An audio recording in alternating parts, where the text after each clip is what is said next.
Aviões de caça perseguem um Boeing 737, que traça círculos no céu sobre Atenas. Ninguém responde às chamadas, mas um homem está aos comandos da aeronave. Mais de 100 passageiros estão a bordo. Acreditava-se que se tratava de um sequestro ou de um ataque terrorista. O que aconteceu à tripulação e aos passageiros? E quem está aos comandos da aeronave? Em 14 de agosto de 2005, no início da manhã, a tripulação do voo 522 da Helios Airways se prepara para partir de Chipre em direção a Atenas. Andreas Prodromou, de 25 anos, deveria estar de folga hoje. Ele veio ao trabalho para passar tempo com sua namorada, Haris Charalambous, que também trabalha para a companhia como comissária de bordo. Andreas Prodromou é comissário, mas sonha em um dia se tornar piloto comercial. Andreas aspirava a ser um piloto profissional, uma ambição que o levou a obter uma licença de piloto comercial no Reino Unido, onde completou 150 horas de voo em aviões monomotores. Mas eu preferiria que ele se envolvesse no negócio familiar, uma pequena empresa de construção em Limassol. Discutíamos isso com frequência, com ele insistindo que voar era sua verdadeira paixão. O comandante e o copiloto se ocupam em preparar o avião para a decolagem. O comandante Hans-Jürgen Merten, da Alemanha Oriental, foi contratado pela Helios durante o período movimentado das férias de verão. Com 35 anos de experiência, Merten acumulara 16.900 horas de voo, 5.500 no Boeing 737, voando anteriormente para a Interflug, onde pilotava rotas internacionais em aviões como o Tupolev e o Ilyushin, antes da reunificação alemã. Sua expertise o tornava ideal para a alta demanda sazonal. Bambus Charalambous, o copiloto, é cipriota e trabalha exclusivamente para a Helios há 5 anos. Ele registrara 7.549 horas de voo, com 3.991 no Boeing 737, e frequentemente mencionava à família o frio excessivo na cabine, um detalhe que mais tarde seria relevante. Antes de decolar, a tripulação deve inspecionar o painel de instrumentos e a cabine de pilotagem, uma verificação rotineira essencial para garantir a segurança. Esse procedimento inclui checar o sistema de pressurização, que mantém a cabine em uma pressão equivalente a uma altitude de 2.500 metros, mesmo em 34.000 pés, e evitando a hipóxia, uma condição onde a falta de oxigênio prejudica funções vitais.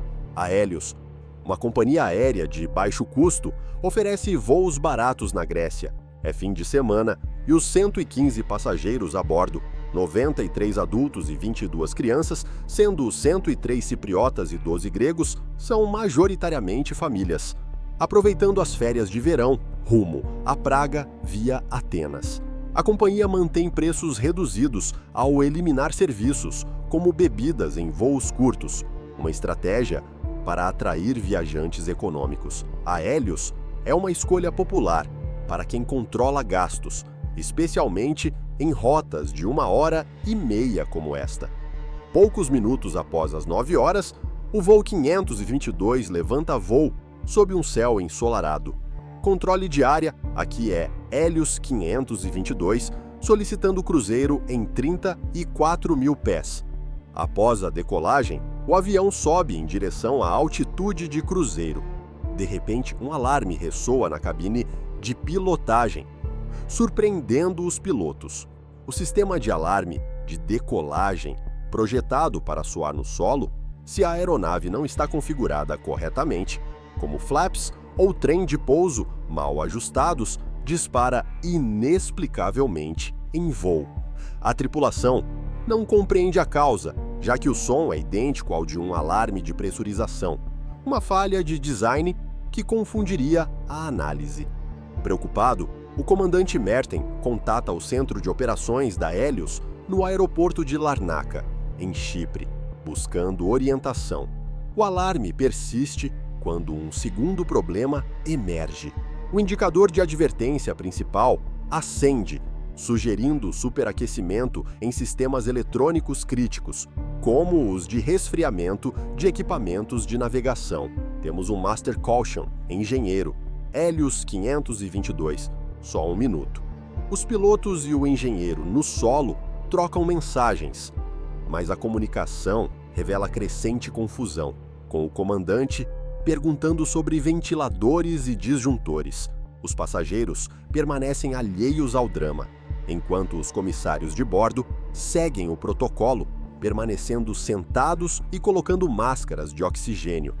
Eles podem assistir os passageiros, mas sem deixar seus assentos. Uma regra para preservar sua capacidade de resposta em emergências. É proibido arriscar a vida para ajudar passageiros a 5 ou 6 fileiras de distância, garantindo que a tripulação permaneça funcional. Os comissários devem usar máscaras de oxigênio e aguardar a estabilização da aeronave ou o início do pouso, conforme o manual de segurança. Eles ignoram a gravidade da situação, esperando instruções que nunca chegam. Os pilotos não percebem que as máscaras de oxigênio na cabine de passageiros foram liberadas automaticamente. Nem entendem porque o alarme de decolagem soa ou porque os sistemas parecem superaquecer. O engenheiro no solo, confuso, pergunta: pode confirmar que o painel de pressurização está ajustado para automático? Onde está meu resfriamento de equipamentos? Ele relata ter ido ao centro de operações para buscar algo, pensando: ah não, de novo não, antes de sair, subestimando o problema. O avião continua subindo e o piloto não emite instruções aos passageiros, deixando todos desinformados. A comunicação com o engenheiro cessa sem respostas. Menos de meia hora após a decolagem, o voo 522 segue sua trajetória sobre o mar Mediterrâneo rumo a Atenas. Normalmente o voo dura 1h30, mas o avião permanece no ar por mais de 2 horas, circulando em um padrão de espera automático sobre o Vordikea, a 34 mil pés, devido ao piloto automático. Controladores aéreos notam que o avião faz múltiplos sobrevoos no território grego sem responder às chamadas, levantando suspeitas graves. Acreditava-se que fosse um sequestro ou ataque terrorista, especialmente em um mundo pós-11 de setembro, onde tais ameaças eram temidas. Com mais de 3 milhões de habitantes em Atenas, um choque na cidade causaria milhares de mortes. Uma perspectiva alarmante. Ninguém parecia estar aos comandos, intensificando temores de terrorismo. As autoridades acionam o exército e a Força Aérea Grega, da Miokinzixia, ala de combate em Nea Antialos, envia 2 caças F-16 para interceptar o Boeing, uma medida extrema para avaliar a ameaça. Um F-16 se aproxima da frente do Boeing 737 e o piloto militar observa um homem caído no assento do copiloto sem sinal do comandante. Uma visão perturbadora. Ele avista passageiros com máscaras de oxigênio penduradas, mas ninguém reage à sua presença, sugerindo inconsciência generalizada. Então, nota um homem se movendo na cabine de pilotagem, um momento fugaz que levanta questões. Os F-16 seguem o Boeing, mas não há resposta às chamadas, apesar de sinais visuais e tentativas de rádio. Um caça posiciona-se atrás, pronto para disparar se necessário, enquanto o outro tenta atrair a atenção do ocupante da cabine, acenando e manobrando. Subitamente, o Boeing vira à esquerda e desce, caindo abaixo de 10 mil metros em direção ao solo, um movimento interpretado como possivelmente intencional, a 2.100 metros. O homem aos comandos reage ao F-16 com um gesto, mas permanece em silêncio, talvez incapaz de ajustar a frequência do rádio. Nem controladores aéreos, nem pilotos militares estabelecem contato. Pouco após o meio-dia, Quase 3 horas após decolar de Chipre, o voo 522 da Hélios colide com uma colina em Gramático, a 40 quilômetros de Atenas, às 11 horas e 49 minutos, horário local. Bombeiros e resgatadores correm ao local, enfrentando terreno acidentado e chamas. Não há sobreviventes. 118 corpos são recuperados, muitos carbonizados. Lazarus Temedian, comissário no centro de operações, fica atordoado. Nunca vi tamanha desordem, com destroços espalhados e fumaça densa. O controlador aéreo, ao me ver, disse que perdeu o avião e desabou em lágrimas. A Hélios, com apenas 3 aeronaves, era uma família unida, tornando a perda devastadora. Paul Simeônides, comissário, fica em choque. Ele e sua noiva, Victoria, trabalham na Hélios. Foi a pior meia hora da minha vida, aguardando notícias. Victoria deveria voar para Glasgow, mas não estava nesse voo. Minha família ligou, desesperada, perguntando se estávamos vivos, incrédulos com a tragédia. O pai de Andreas Prodromou não sabia que seu filho substituíra um colega. Liguei para ele, mas ele não atendeu, embora sempre respondesse. Ao saber da notícia, senti o mundo desabar. É a pior tragédia aérea da Grécia, com 121 vítimas, majoritariamente cipriotas. Chipre decreta 3 dias de luto, com cerimônias e bandeiras a meio mastro. Controladores aéreos observaram o avião por mais de 1 hora, sem entender o que ocorria, rastreando-o via radar. Os investigadores, liderados pela Comissão Grega de Investigação de Acidentes Aéreos, enfrentam um mistério. Do outro lado da montanha, uma cena horrível, uma zona negra carbonizada com corpos e destroços, incluindo a cauda intacta. A investigação começa imediatamente, mas enfrenta obstáculos. A caixa do gravador de conversas da cabine está vazia, danificada pelo impacto, atrasando a análise. Sem o gravador, descobrir o que incapacitou os pilotos é quase impossível. Corpos são levados ao legista-chefe em Atenas, e autópsias revelam que todos estavam vivos em termos biológicos no impacto, mas em coma devido à hipóxia prolongada. Não havia toxinas ou explosão. A morte ocorreu no choque. Por que ninguém reagiu aos F-16? Quem pilotava sobre Atenas? Análises de DNA na cabine identificam Andreas Prodromou aos comandos no momento final. O que ele fazia ali? Tentava salvar o avião ou causou o choque intencionalmente? Em agosto de 2005, a busca pelo gravador de conversas continua, com a ajuda do Bureau d'Enquêtes et d'Analyse, BEA, na França. Dias depois, o gravador é recuperado, capturando os últimos momentos. Akrivos Tsolakis, investigador principal, houve 5 chamados de socorro de Andreas, inaudíveis aos controladores, devido à frequência errada. Não era terrorismo. Andreas era corajoso, com licença de piloto comercial e 300 horas em aviões leves. Ele sabia pilotar, mas não o Boeing 737.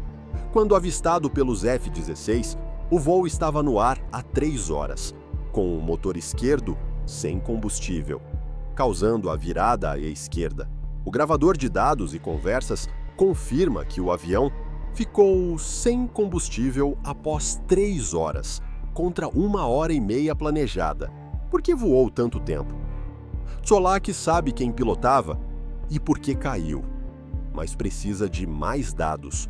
A equipe descobre problemas técnicos anteriores, como 7 reparos no sistema de controle ambiental em 10 semanas, incluindo uma despressurização em dezembro de 2004.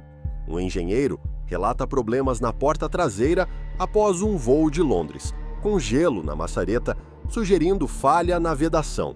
Após o pouso à meia-noite, engenheiros testaram a pressurização com o Grupo Auxiliar de Potência, APU, verificando a porta. Motores impulsionam ar para a cabine em voo e válvulas traseiras regulam a saída, mantendo pressão. Sem motores, o APU pressuriza temporariamente. É como testar um pneu, pressuriza-se e monitora-se. Os testes indicaram normalidade, mas o interruptor de pressurização permaneceu em manual. A investigação patina. Uma descompressão explosiva foi descartada, pois a fuselagem estava intacta, o que incapacitou todos, exceto Andreas. O painel P5 encontrado nos destroços tinha o interruptor em manual, exigindo ação manual para pressurizar. Normalmente, a pressurização é automática, mas em manual, pilotos devem ajustar o fluxo. Engenheiros deixaram o interruptor em manual após testes e não o resetaram. Pilotos não notaram em 3 checagens e a cabine não pressurizou. A cada metro de altitude, o oxigênio rareava, causando hipóxia. Tsolakis decide recriar o voo em um Boeing 737 da Olympic Airlines, com o interruptor em manual. A reconstituição confirma que a falta de oxigênio acionou o alarme, idêntico ao de decolagem, confundindo a tripulação. A 5.000 metros, o indicador principal sinalizou múltiplos problemas, mas a tripulação focou no resfriamento, não na pressurização. Os investigadores sentem a hipóxia, pressão nos ouvidos, tontura, como após drinks. Merten respondeu de forma confusa ao engenheiro. Um sinal de hipóxia. A condição é sutil, levando à inconsciência. Máscaras da cabine de pilotagem não se despliegaram automaticamente e pilotos desmaiaram. Passageiros usaram máscaras por 12 minutos até o oxigênio acabar e desmaiaram a 10.300 metros. O piloto automático manteve o voo por 70 minutos. Andreas, usando garrafas portáteis, resistiu mais, possivelmente devido a seu treinamento como mergulhador e guerreiro-soldado. Ele abriu a cabine com o código de segurança, tentou reanimar o copiloto e assumiu os comandos, mas sem combustível. Era impossível. Após 3 horas, todos estavam em coma, exceto Andreas, que viveu um pesadelo, sabendo da morte iminente. Ele tentou salvar o avião, virando-o para uma área rural, mas caiu. Fotos de Andreas e Haris estão no cemitério de Chipre. Meu filho está no meu coração, sempre comigo. Perto de Gramático, fotos desbotadas das vítimas velam o local. A tragédia levou a mudanças na aviação, mas o vazio permanece. Inscreva-se se você gosta do vídeo. O relatório de 2006 detalha erros humanos, como falhas em checagens e design confuso do alarme. A Helios fechou em 2007 e processos contra executivos duraram anos. Andreas é lembrado como herói, mas a dor persiste. Inscreva-se se você gostou do vídeo.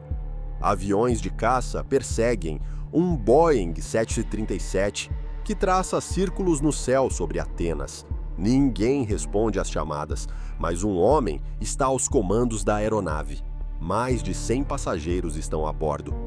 Acreditava-se que se tratava de um sequestro ou de um ataque terrorista. O que aconteceu à tripulação e aos passageiros? E quem está aos comandos da aeronave? Em 14 de agosto de 2005, no início da manhã, a tripulação do voo 522 da Helios Airways se prepara para partir de Chipre em direção a Atenas. Andreas Prodromou, de 25 anos, deveria estar de folga hoje. Ele veio ao trabalho para passar tempo com sua namorada, que também trabalha para a companhia. Andreas Prodromou é comissário de bordo, mas sonha em um dia se tornar piloto comercial. Andreas aspirava a ser um piloto profissional, mas eu preferiria que ele se envolvesse no negócio familiar. Discutíamos isso com frequência. O comandante e o copiloto se ocupam em preparar o avião para a decolagem. O comandante Hans-Jürgen Merten, da Alemanha Oriental, foi contratado pela Helios durante o período movimentado das férias.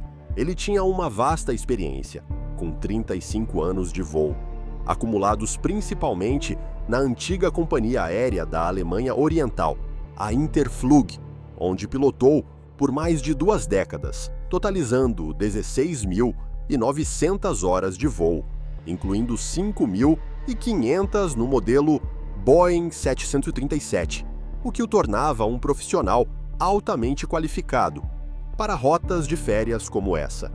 Bambus Charalambos, o copiloto, é originário de Chipre e trabalha exclusivamente para Helios há 5 anos. Ele havia voado 7.549 horas no total, com 3.991 delas no Boeing 737. E sua mãe, mais tarde, revelaria que ele frequentemente se queixava do avião ficar frio durante os voos. Um detalhe que ganharia relevância na investigação posterior. Antes de decolar, a tripulação deve inspecionar o painel de instrumentos e a cabine de pilotagem. É uma verificação rotineira essencial para o bom funcionamento da aeronave, envolvendo checagens cruciais como o sistema de pressurização, que garante que a cabine mantenha uma pressão adequada para que passageiros e tripulantes respirem normalmente em altas altitudes, evitando problemas como a hipóxia, uma condição perigosa onde o corpo não recebe oxigênio suficiente. A Helios oferece voos baratos na Grécia. É fim de semana e os 115 passageiros a bordo são, em sua maioria, famílias aproveitando as férias de verão, incluindo 93 adultos e 22 crianças, com 103 cipriotas e 12 gregos, todos ansiosos por chegar à Praga via Atenas. A companhia oferece voos a preços reduzidos. Nenhuma bebida é servida durante os deslocamentos curtos, uma medida para cortar custos e atrair viajantes econômicos. No entanto, a Helios é uma opção atraente para viajantes que controlam seus gastos, especialmente em rotas curtas como essa, que normalmente duram apenas 1h30.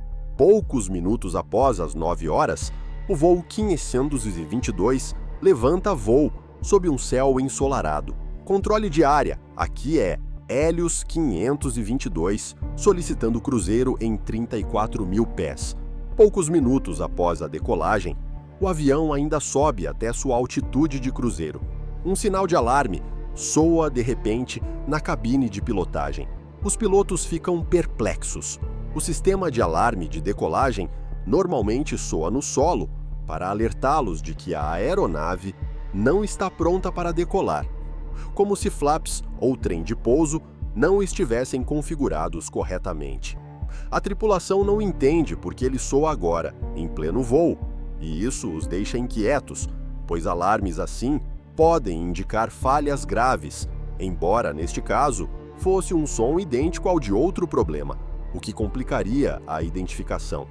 Preocupado, o comandante chama o centro de operações da Helios no aeroporto de Larnaca, em Chipre. A primeira alarme continua soando quando um segundo problema surge. O indicador de advertência principal acende. Alguns sistemas a bordo talvez estejam superaquecendo, o que poderia afetar o resfriamento dos equipamentos eletrônicos essenciais para o voo. Temos um Master Caution, engenheiro, Helios 522, só 1 minuto. Os pilotos e os engenheiros tentam resolver o problema, trocando mensagens sobre os ventiladores de ventilação e os disjuntores de resfriamento. Mas a comunicação revela confusão crescente.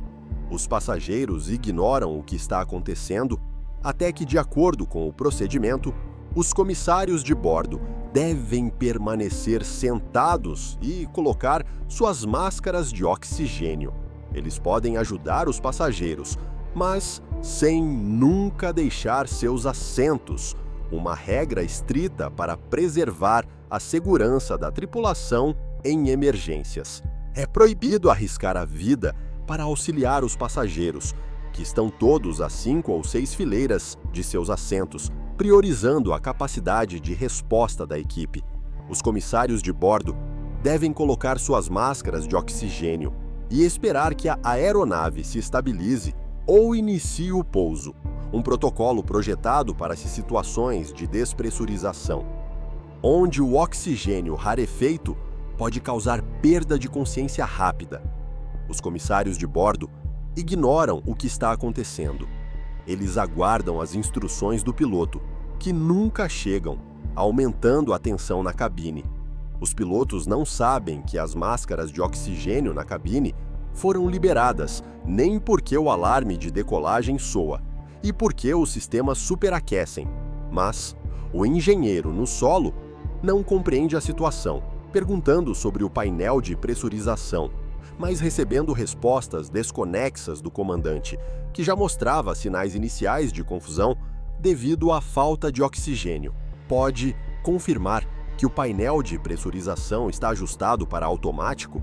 Onde está meu resfriamento de equipamentos? Eu tinha ido ao centro de operações para pegar algo. Pensei, não, de novo não. Então saí do local. O problema não parece sério. Mas o avião continua a subir e o piloto ainda não deu instruções aos passageiros, deixando todos a bordo alheios ao perigo iminente. Ninguém responde ao engenheiro no solo e a comunicação cessa abruptamente. Menos de meia hora após a decolagem, o voo 522 segue sua trajetória.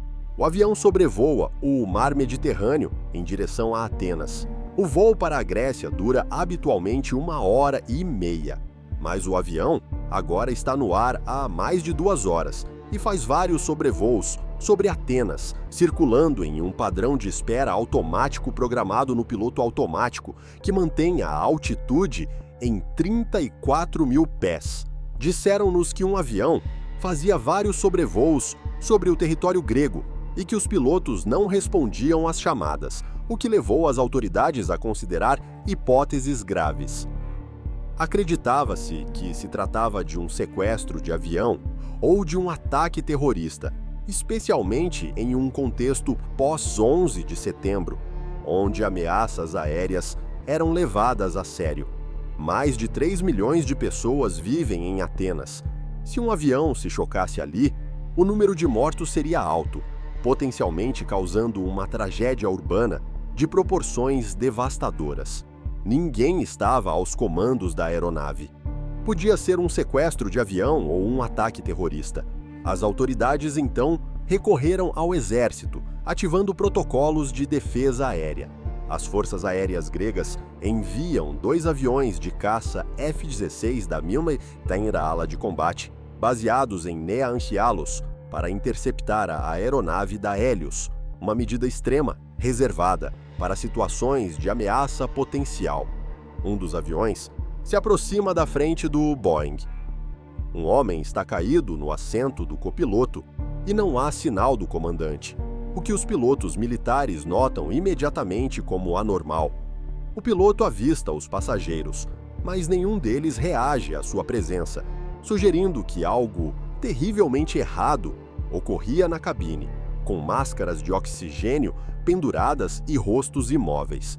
Então o piloto vê um homem se movendo na cabine de pilotagem, um vislumbre breve que levantaria perguntas sobre quem tentava controlar o avião. Os F-16 seguem o Boeing, mas ninguém responde à chamada, apesar de tentativas repetidas de comunicação visual e rádio.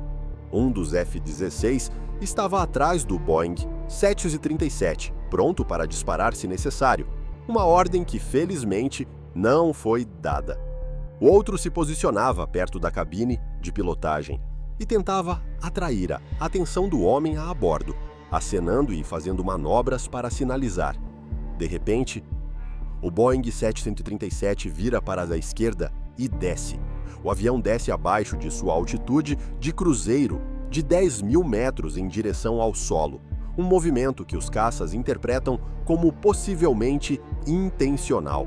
Então, a 2.100 metros do solo, o homem aos comandos reage pela primeira vez à presença do F-16, mas permanece em silêncio, talvez devido à falta de conhecimento sobre como mudar a frequência do rádio. Nem o controlador aéreo, nem o piloto do F-16 conseguem contato com o Boeing, apesar de esforços coordenados. Pouco após o meio-dia, quase 3 horas após decolar de Chipre, O voo 522 da Hélios se choca contra o solo em uma colina, perto de Gramático, a 40 quilômetros de Atenas, em coordenadas específicas que marcariam o local da tragédia. Hélios 522. Os bombeiros e os resgatadores se apressam para chegar ao local do acidente, enfrentando um terreno acidentado e fogo pós-impacto. Não há sobreviventes, com os corpos de 118 pessoas recuperados, muitos queimados além do reconhecimento. Lázaros Temedian, um comissário de bordo que se encontra no centro de operações, fica atordoado com a má notícia. Nunca vi uma cena tão caótica, com fumaça e destroços espalhados por uma vasta área. Ao voltar ao centro de operações, o controlador aéreo me disse que havia perdido a aeronave. Ele começou a chorar, refletindo o impacto emocional em uma comunidade pequena. A Hélios é uma pequena companhia aérea que possui apenas 3 aeronaves. Os membros da tripulação trabalhavam juntos há anos, formando laços próximos que tornavam a perda ainda mais dolorosa. Paul Simeônides fica pasmo com a má notícia. Ele e sua noiva trabalham como comissários de bordo na Hélios. Foi a pior meia hora da minha vida, esperando confirmações angustiantes. Victoria trabalhava naquela manhã e deveria voar para Glasgow, mas felizmente não estava nesse voo. Minha família e meus parentes me ligaram para saber se Victoria e eu ainda estávamos vivos. Eles queriam saber como uma tal catástrofe pôde ocorrer, questionando a segurança da aviação low cost. O pai de Andreas Prodromou ignorava que seu filho havia substituído um colega naquela manhã. Eu estava preocupado. Liguei para o celular do meu filho, mas ele nunca respondeu. No entanto, ele sempre responde, o que aumentou minha ansiedade. Quando soube da terrível notícia, senti como se tudo desabasse ao meu redor. Um vazio que perduraria. É a pior catástrofe aérea da história da Grécia. A maioria das 121 vítimas são cipriotas. A ilha declara 3 dias de luto após o acidente, com bandeiras a meio mastro e cerimônias nacionais. É uma catástrofe preocupante, levantando questões sobre regulamentações aéreas. Por mais de 1 hora, os controladores aéreos observaram o avião se aproximar de Atenas sem saber o que se passava no interior da aeronave, monitorando via radar enquanto tentavam contato. Os investigadores devem resolver o mistério, uma tarefa que envolveria agências internacionais. Uma cena monstruosa nos esperava do outro lado da montanha. Era indescritível, com fogo e destroços espalhados. Diante de nós se estendia uma enorme zona negra carbonizada, sobre a qual se viam cadáveres e peças do avião, incluindo a seção da cauda intacta. Os investigadores tentam imediatamente compreender a causa do choque, coletando evidências no local. Desde os primeiros dias, sentem uma enorme frustração. A caixa que deveria conter o gravador de conversas da cabine de pilotagem está vazia. A caixa do gravador de conversas da cabine de pilotagem estava gravemente danificada e não conseguíamos encontrar o aparelho inicialmente, o que atrasou o progresso. Os investigadores precisam saber o que aconteceu ao piloto. Sem o gravador de conversas, a tarefa é quase impossível, exigindo reconstruções alternativas.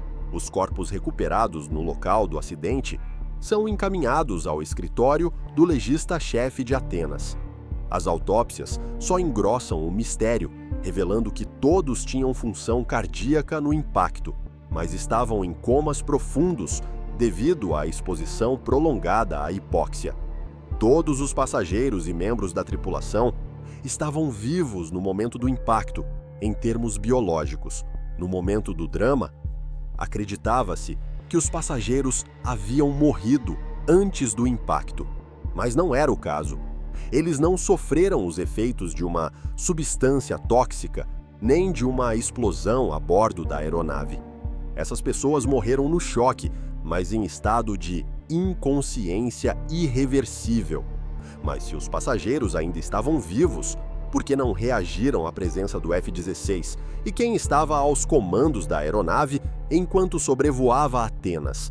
Os investigadores fazem uma descoberta surpreendente ao analisar as amostras de tecido humano recuperadas na cabine de pilotagem, identificando o DNA que apontava para Andreas Prodromou. O homem aos comandos do avião, no momento do choque, era Andreas Prodromou, o comissário de bordo que naquele dia substituiu um colega no último minuto.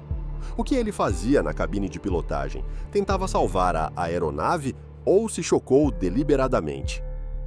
Em agosto de 2005, os investigadores ainda buscam o gravador de conversas da cabine de pilotagem do voo 522, que se chocou misteriosamente na Grécia, enviando-o para análise no Bureau de Enquêtes et d'Analyses na França.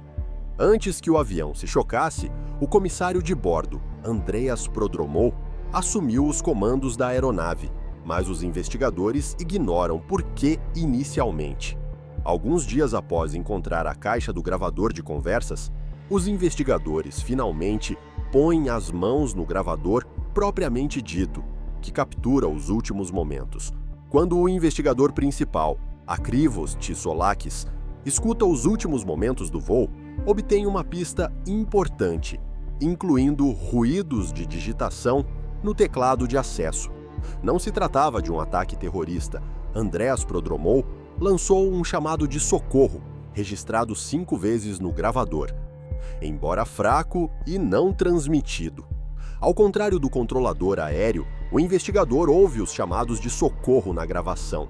Assim que soube que um homem estava aos comandos da aeronave, eu tinha certeza de que era Andreas. Era um homem corajoso, com licença de piloto comercial do Reino Unido. Ele sabia pilotar um avião e tinha os conhecimentos necessários para dominar a situação, embora não qualificado para o 737. De fato, Andreas Prodromou possuía sua licença de piloto comercial e sonhava em se tornar comandante na Hélios, tendo experiência em aviões menores. Mas apesar de sua formação, ele nunca poderia ter salvado a aeronave, dada a complexidade do Boeing. Quando o piloto do F-16 o avistou aos comandos, o voo 522 estava no ar há mais de 3 horas, com combustível esgotando. O avião virou para-se à esquerda porque o motor esquerdo ficou sem combustível, levando a uma perda de potência assimétrica.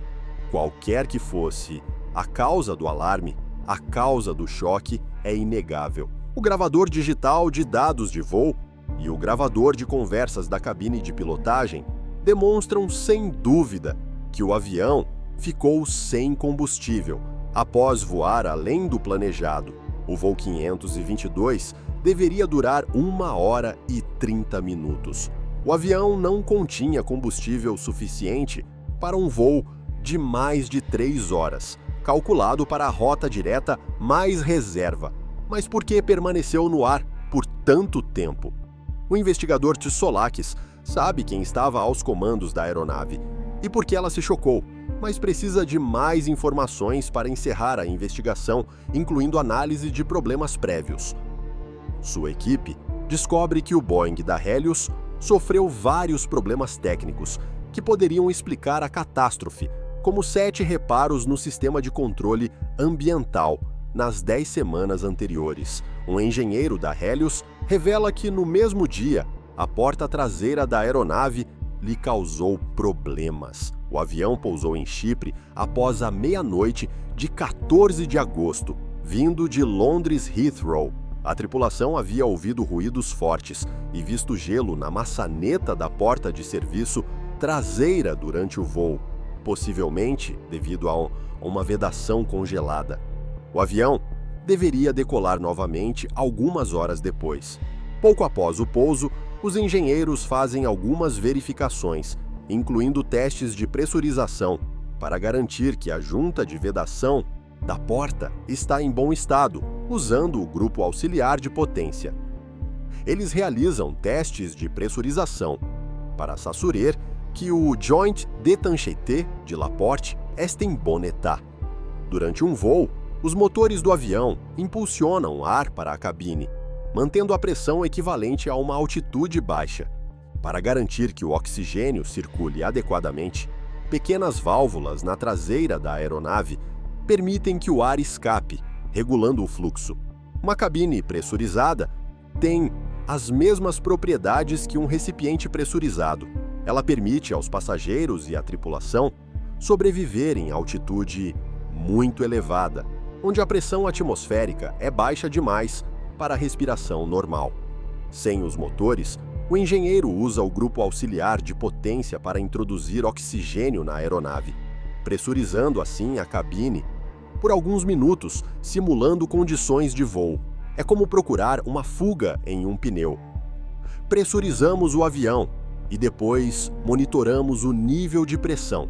É assim que detectamos fugas de oxigênio, usando medidores precisos. De acordo com os testes, o ar permanece na aeronave sem vazamentos aparentes.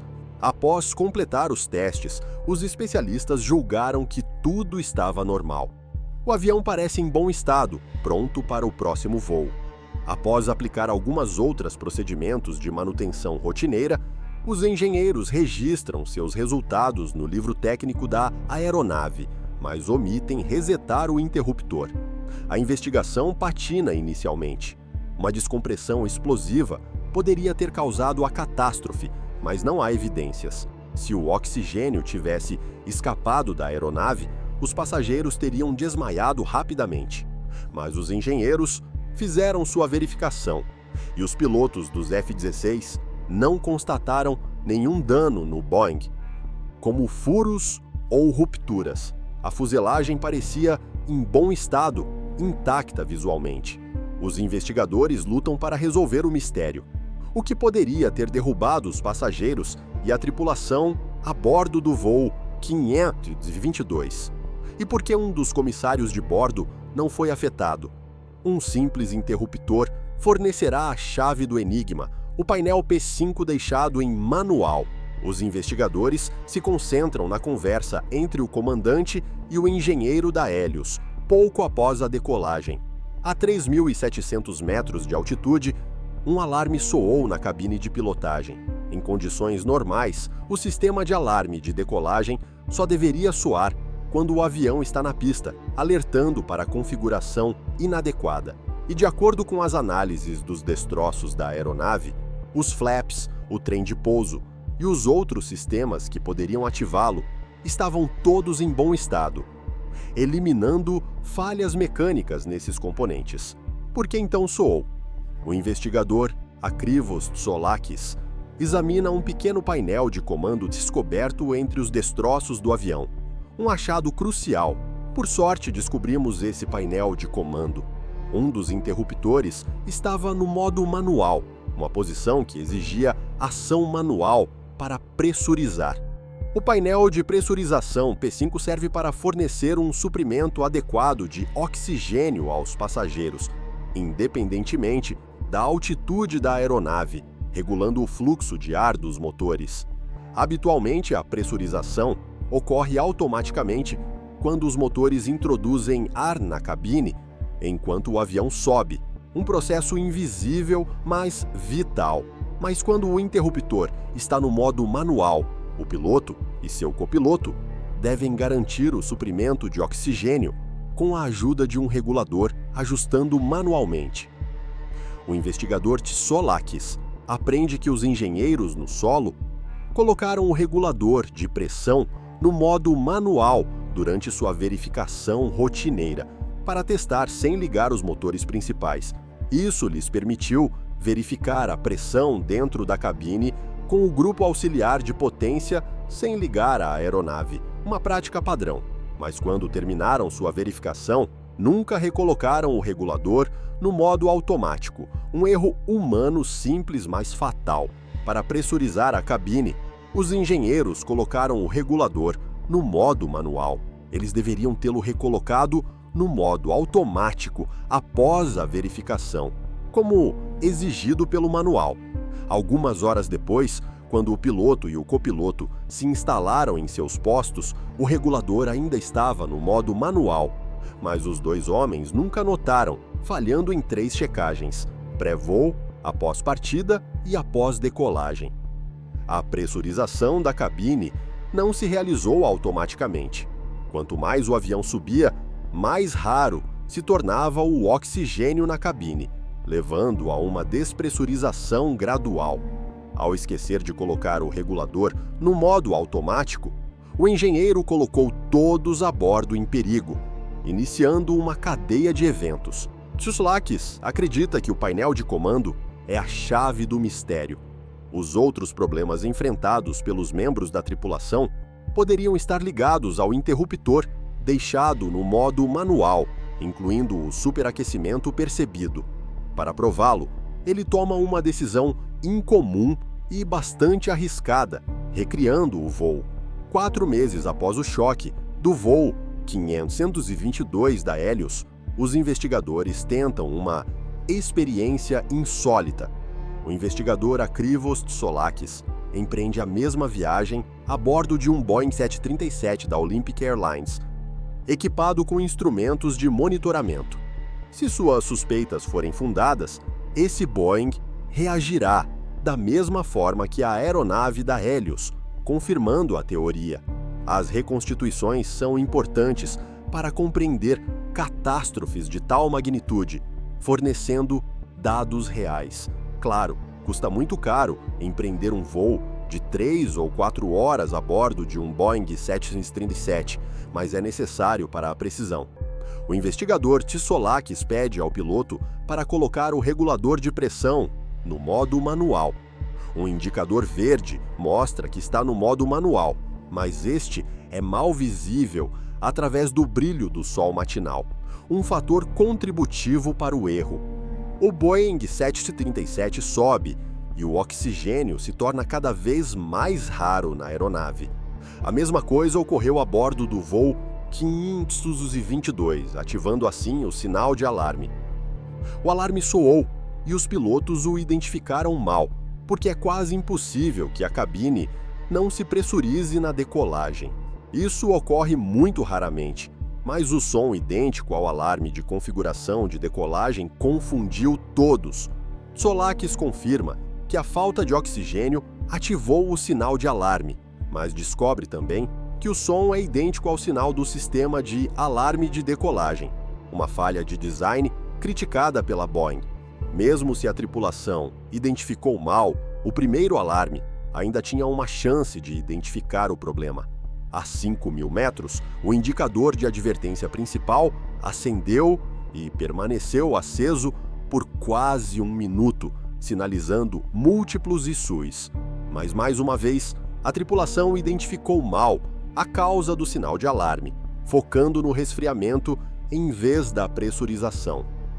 O indicador de advertência principal pode indicar o superaquecimento dos sistemas ou o despliegue das máscaras de oxigênio. Nesse caso, o indicador sinalizava os 2 problemas simultaneamente, uma sobrecarga de alertas. Mas como a tripulação ignorava os problemas de pressurização, concentrou-se no sistema de resfriamento da aeronave, verificando disjuntores errados. Os detectores de temperatura e de pressão reagiram a um problema ao mesmo tempo, exacerbados pela baixa densidade do ar. Durante a reconstituição, os investigadores observam atentamente o equipamento de gravação a bordo de sua aeronave. Eles também sentem o efeito da falta de oxigênio, experimentando sintomas reais. Os primeiros sintomas são ao nível da pressão nos ouvidos e nos seios da face, como um mergulho profundo. Depois sente-se um pouco tonto, como se tivesse bebido 1 ou 2 copos com julgamento impaired. A falta de oxigênio também pode explicar o comportamento estranho da tripulação, como respostas incoerentes. Quando o engenheiro lhe fez uma pergunta sobre a pressurização, o comandante Merten fez outra pergunta em vez de responder, mostrando confusão cognitiva. O fenômeno é insidioso. É incrível como os efeitos são sutis. As pessoas se sentem tontas e depois têm dificuldade para pensar claramente. É uma verdadeira armadilha, conhecida como hipóxia, que afeta o cérebro gradualmente. Incapazes de reagir, as pessoas acabam perdendo a consciência, sem perceber o perigo. Tsoukalakis acredita que o piloto verificava os disjuntores atrás de seu assento quando seu copiloto e ele ficaram sem ar, um momento capturado no gravador. Ao contrário das máscaras de oxigênio na cabine, as da cabine de pilotagem não se despliegam automaticamente quando há falta de oxigênio, exigindo ação manual. Atrás da porta trancada da cabine de pilotagem, nenhum dos passageiros notou a incapacidade dos pilotos. Eles também não sabiam que logo faltaria oxigênio, com máscaras fornecendo alívio temporário. De fato, o gerador químico acima dos assentos fornece oxigênio às máscaras por apenas 12 minutos, tempo suficiente para uma descida de emergência. Esses geradores fornecem oxigênio suficiente aos passageiros até que o piloto possa reduzir a altitude da aeronave para 10.000 pés, onde o ar é respirável. Na grande maioria dos casos em que ocorre uma despressurização, isso é suficiente, mas aqui o avião continuou subindo. Os passageiros que colocaram suas máscaras permaneceram conscientes até que não houvesse mais oxigênio. Depois, desmaiaram por sua vez, entrando em coma. A mais de 10.300 metros de altitude, pode-se permanecer coerente entre 30 segundos e 1 minuto antes que a hipóxia faça seus estragos. As pessoas simplesmente adormecem, sem sofrimento aparente. Apesar da perda de consciência dos pilotos, o avião continua seu caminho para Atenas. A aeronave inicia o procedimento de espera graças ao piloto automático, circulando por 70 minutos sobre o VOR de Kea. Para evitar o mesmo cenário, durante a reconstituição, o investigador Tsoukalakis pressuriza a cabine imediatamente. A reconstituição permite aos investigadores elucidar outro mistério sobre a catástrofe do voo 522. O gravador de conversas da cabine de pilotagem captou vários ruídos estranhos pouco antes de Andreas Prodromou assumir os comandos da aeronave, incluindo batidas na porta. Tsoukalakis acredita que esses ruídos provêm do teclado numérico que o comissário de bordo usou para abrir a porta da cabine de pilotagem, usando o código de segurança. Confirmamos a fonte de cada ruído através de testes. Graças à reconstituição, pudemos responder a uma multidão de perguntas, validando a sequência. De acordo com Tsoukalakis, os resultados da reconstituição são convincentes. Nenhuma falha maior ocorreu mecanicamente. Foi erro humano. A catástrofe aérea mais mortal da história da Grécia foi causada por uma série de mal-entendidos e erros humanos, incluindo negligência em checagens. Inscreva-se se você gosta do vídeo.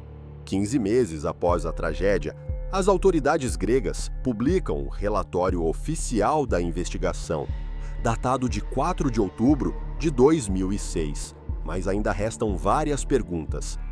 O que aconteceu na cabine de passageiros enquanto o avião seguia sua trajetória para Atenas? Por que Andreas Prodromou estava ainda consciente, ao contrário das outras pessoas a bordo?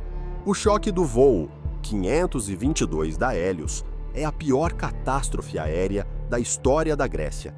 Como outras tragédias do gênero, uma série de erros humanos e problemas mecânicos são a causa, incluindo incidentes prévios, como uma perda de pressão em dezembro de 2004. O relatório final descreve os erros cometidos pela tripulação como falhas em identificar alarmes. Esses problemas, que poderiam ter sido facilmente evitados, causaram a morte de 121 pessoas, levando a ações legais prolongadas, mas os investigadores ainda ignoram o que aconteceu na cabine dos passageiros antes do choque, baseando-se em hipóteses. O que fizeram os comissários de bordo e por que Andreas Prodromou estava consciente após 3 horas. Os instrutores e os membros da tripulação da Hélios evocam um cenário trágico, considerando o treinamento. Andreas Prodromou estava sentado na parte traseira da cabine. Após o despliegue das máscaras, ele teria aguardado as instruções do piloto, como protocolado. A comissária de bordo, sentada na frente, teria feito o mesmo, mas nenhum nem o outro teriam esperado indefinidamente, eventualmente agindo. Na Hélios, incentivamos os comissários de bordo a não dependerem inteiramente dos pilotos e a manterem a calma enquanto são vigilantes, promovendo iniciativa em emergências. Quando a cabine se despressuriza, o piloto deve descer o avião o mais rápido possível, mas nesse caso, ele continuou a subir, agravando a situação. Preocupado, Andreas Prodromou teria tentado contatar o piloto via interfone, mas o comandante não responde, possivelmente já inconsciente. Sem notícias do piloto, o comissário de bordo teria se dado conta de que não se tratava de uma despressurização normal. Os comissários de bordo não tinham nenhuma instrução do piloto e o avião não descia. Ele não podia mais seguir os procedimentos normais. Devia improvisar, usando seu treinamento militar. Andreas provavelmente suspeitava que a catástrofe os aguardava, mas para saber, devia se levantar, arriscando hipóxia. A única fonte de oxigênio provinha, é claro, das máscaras. 10% das máscaras são reservadas à tripulação em caso de despressurização. Cada fileira contém máscaras suplementares para seu uso, permitindo mobilidade limitada. Prodromou poderia ter se deslocado até a cabine de pilotagem, graças a essas máscaras suplementares, e teria pegado uma máscara de cada vez, como um macaco que se balança de cipó em cipó, uma técnica de sobrevivência. Mas se mais de 12 minutos tivessem se passado, os outros comissários de bordo, incluindo sua namorada Haris Charalambos, provavelmente ainda estavam sentados, e assim como os passageiros, sofriam de hipóxia. Nas montanhas ao norte de Atenas, encontram-se as fotos de várias das vítimas. Desbotadas pelo sol Mediterrâneo, elas velam sobre o terreno acidentado, testemunha de uma das catástrofes aéreas mais trágicas da história.